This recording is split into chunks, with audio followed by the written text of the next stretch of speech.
ताज्या घडामोडी पाहिजेत तर मग C24 तास या आपल्या YouTube चॅनलला लाईक करा, शेअर करा, सबस्क्राइब करा आणि बेल आयकॉनवरती क्लिक करायला विसरू नका। बहुचर्चित NDTA जमीन प्रकरण पुन्हा एकदा चर्चेत आले। न्यायालयाच्या निर्णयानंतर प्रशासनावरती कारवाईचा दबाव वाढला आहे। पत्रकार परिषदेमध्ये ॲडव्होकेट आयुष राठोड यांनी प्रशासनाच्या भूमिकेवरती प्रश्न उपस्थित करत कठोर कारवाईची मागणी केली आहे। संबंधित जमीन मूळतः पोलीस आयुक्त कार्यालयासाठी देण्यात आली होती, मात्र हस्तांतरण अनियमितता झाल्याचा आरोप आहे। अतिरिक्त सत्र न्यायालयानं काही व्यवहार अवैध ठरवत अजय श्रीवास्तव यांनी जामिनाच्या अटींचे उल्लंघन केल्याचं नमूद केलंय। त्यांच्या सिग्नेटरी दाव्याला देखील न्यायालयानं फेटाळलंय। ॲडव्होकेट आशुतोष राठोड यांनी पोलिसांनी तातडीनं कारवाई करावी अशी मागणी केली आहे।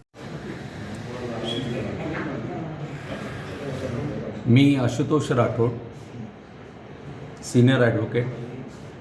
माझे क्लायंट डॉक्टर अरविंद मोरे यांच्या संदर्भात यांच्या वतीने आज मी स्टेटमेंट करतो आहे की नाशिक शहरातील जो खूप जुना मुद्दा NDTA आणि जुने पोलीस आयुक्त कार्यालय या जमिनीचा वाद, तर याची सर्व कायदेशीर सर्व न्यायालयांचे आदेश यांचे अवलोकन करता आणि प्रशासन आणि खास करून माननीय पोलीस आयुक्त साहेब यांच्याबरोबर कायद्याने जे पात्र आहेत ते संचालक अशा सर्वांची एक जर बैठक झाली तर याच्यात निश्चितच 3 महिन्यात हा तोडगा निघू शकतो आणि या सर्व बाबींवर एक अतिशय चांगला सोल्युशन निघून नाशिक शहरात एक चांगला पायंडा आपण पाडू शकतो। याच्यात आता कायदेशीर सल्लागार ॲडव्होकेट महेश कुमार गोयल यांनी जे डॉक्टर मोरे यांना धमकी दिली आहे आणि त्या धमकीमध्ये CP साहेबांच्या नावाचा गैरवापर केलेला आहे, ते प्रकरण कायद्याच्या दृष्टीने मार्गी लागेलच,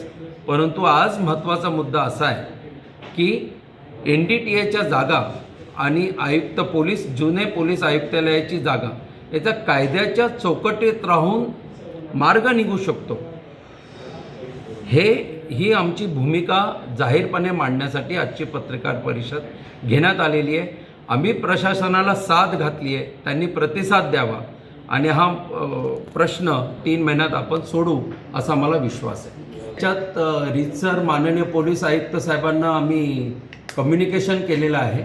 आता रीतसर त्यांची वेळ घेऊन त्यांना कायदेशीर याच्यातनं कसं सोडवता येईल हा प्रश्न याची एक नोट सादर करू आणि त्याच्यानंतर एकमत झाल्यानंतर मग जिल्हा न्यायालय आणि माननीय उच्च न्यायालय इथे योग्य ती प्रक्रिया पार पाडू हा प्रश्न सोडवता येईल। किरण आहेर, C24 तास, नाशिक।